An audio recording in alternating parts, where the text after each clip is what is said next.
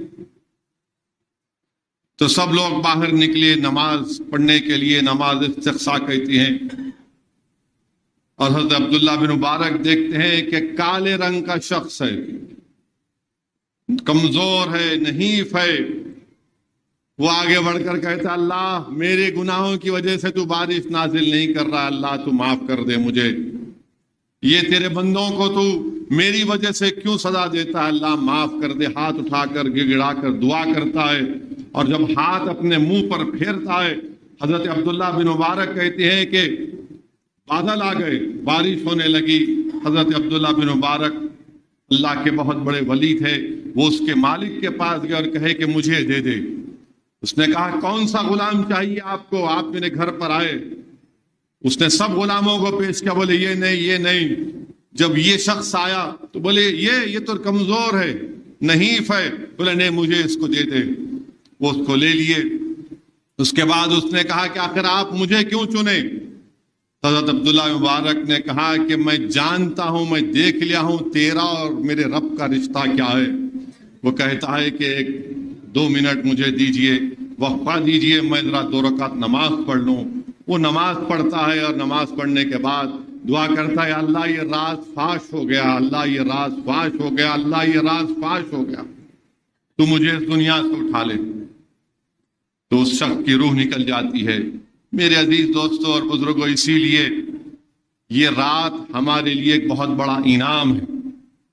اگر ہم اس رات میں اللہ سے اپنی گناہوں سے توبہ کریں، اللہ سے اس کی مغفرت کو طلب کریں، آج اللہ کی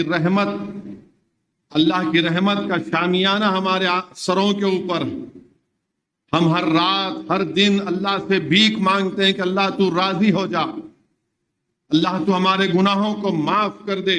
ہم اللہ کو تلاش کر دے۔ حدیث شریف میں آیا کہ اللہ اپنی شان کے مطابق پہلے آسمان پر آ کر کہہ رہا ہے کہ ہے کوئی مجھ سے رزق طلب کرنے والا، ہے کوئی مجھ سے میری رضا طلب کرنے والا، میں اس کو رزق دوں گا، میں اس کو اپنی رضا دوں گا۔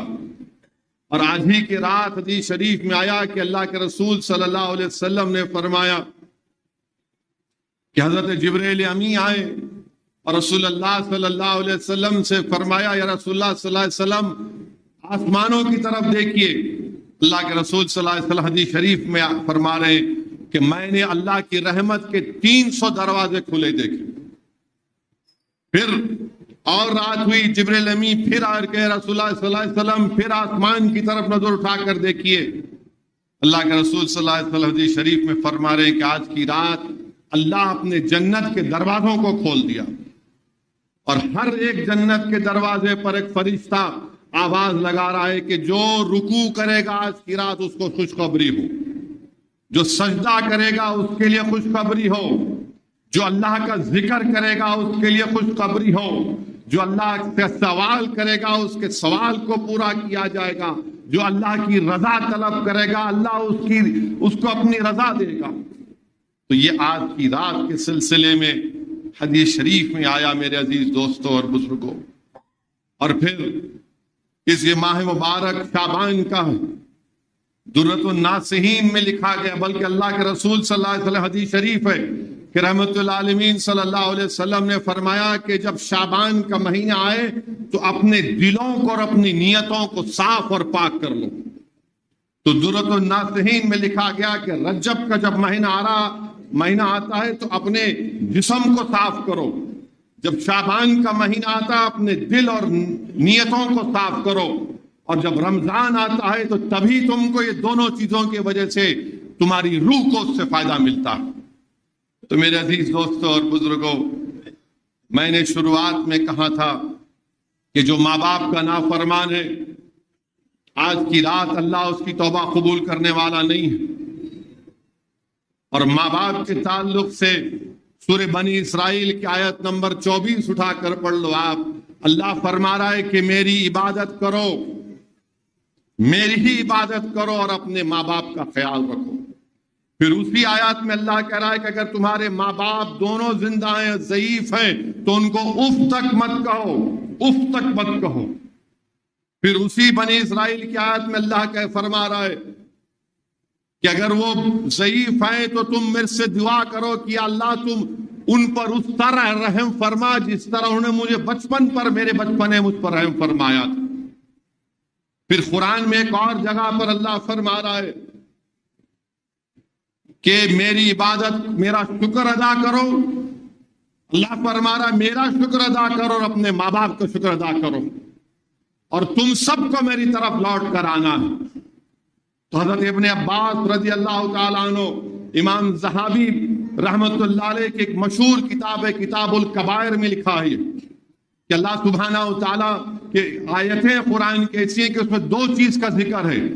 جیسا کہ قرآن میں اللہ نے ذکر کیا، حضرت ابن عباس رضی اللہ تعالیٰ کہہ رہے کہ اطیعوا اللہ اطیعوا رسول، کہ اللہ کی اطاعت کرو، رسول کی اطاعت کرو. اگر کوئی اللہ کی فرما برداری کرے گا اور محمد صلی اللہ علیہ وسلم کی فرما برداری نہیں کرے گا تو اللہ کے لیے قابل قبول نہیں ہے. قرآن میں اللہ فرما رہا ہے کہ نماز پڑھو اور زکات دو، اگر کوئی نماز پڑھے گا، زکات دے گا تو اس کی عبادت قبول نہیں ہوگی. ویسے حضرت ابن عباس لکھ رہے ہیں کہ اللہ سورہ لقمان میں فرما رہا ہے کہ میرا شکر ادا کرو اور اپنے ماں باپ کا شکر ادا کرو. اگر تم اللہ کا شکر ادا کرو گے، ماں باپ کا نہیں کرو گے تو قبول نہیں ہے. میرے عزیز دوستوں اور بزرگوں، اسی لیے ہم کو اپنے ماں باپ کے فرما بردار بننا ہے. کوئی اگر یہ سمجھے گا کہ میں اپنے ماں باپ کا نافرمان بن کر اللہ مجھ سے راضی ہو جائے گا، نہیں ہوگا میرے بھائی. قرآن میں اللہ فرما رہا ہے، اللہ کے رسول صلی اللہ علیہ وسلم کی حدیث ہے کہ اللہ اس وقت راضی ہوتا جب تمہارے ماں باپ راضی، اللہ اس وقت ناراض ہوتا جب تمہارے ماں باپ ناراض. اگر کوئی ہم میں سے ایسا ہے بدقسمت کہ اپنے اس کے ماں باپ راضی نہیں ہے تو دوڑو، ان ماں باپ کو راضی کرو. اگر کوئی ایسا ہے جو زنا کرتا ہے، اگر کوئی ہم میں ایسا ہے جو زنا کرتا ہے تو اللہ قرآن میں فرما رہا کہ زنا کے قریب بھی مت جاؤ، زنا کے قریب بھی مت جاؤ. بلکہ امام زہابی رحمت اللہ علیہ اپنی کتاب میں لکھ رہے حدیث شریف کہ شیطان جو اپنے پورے چیلوں کو جمع کر کے کہتا ہے کہ جاؤ دنیا میں اور فتنہ برپا کرو. تو شیطان کے چیلے جاتے ہیں اور جا کر ایک آ کر کہتا ہے شیطان سے کہ میں نے آج ایک شوہر کو کی بیوی سے طلاق دلا دیا. تو شیطان بولتا کوئی بات نہیں، وہ پھر شادی کر لے گا. پھر ایک جا کر شیطان کا ایک چیلا کہتا ہے کہ بس میں نے ایک مسلمان کو دوسرے مسلمان کا قتل کروا دیا. بولتا نہیں یہ بڑا کام نہیں ہے. پھر ایک جا کے کہتا ہے کہ میں نے ایک مسلمان کو زنا کرایا. تو بولتا کہ ہاں بہت اچھا کام کہہ لے، میں تیرے سر پہ تاج رکھتا ہوں. تو زنا سے بچو آپ. اللہ قرآن میں فرمانا زنا کے قریب مت جاؤ. جب جہنم میں اگر کوئی بغیر توبہ کرے مر جائے گا اور اللہ سبحانہ و تعالیٰ اس کو سزا دینے پہ آئے گا اور جہنم میں ڈال دیا جائے گا، تو جہنم کے لوگ بولیں گے جہنم میں، جس کو نہیں معلوم کتنے ہزاروں لاکھوں سال اللہ نے اس جہنم کی آگ کو جلایا، اس آگ میں جو لوگ ہوں گے وہ کہیں گے کہ ہم کو بڑی بدبو آ رہی. یہ کون سی بدبو ہے؟ تو داروغ جہنم بولے گا اس میں زانی ہے، اس کے زنا کی وجہ سے بدبو آ رہی. تو میرے عزیز دوستو، میرے غیور نوجوان ساتھیوں، زنا کے قریب مت جاؤ. اور یہ تمہاری محبت ہے؟ ارے یہ عجیب و غریب ماحول ہے. موٹر سائیکل پر اگر تم کسی ایک بچی کو دیکھ لیے،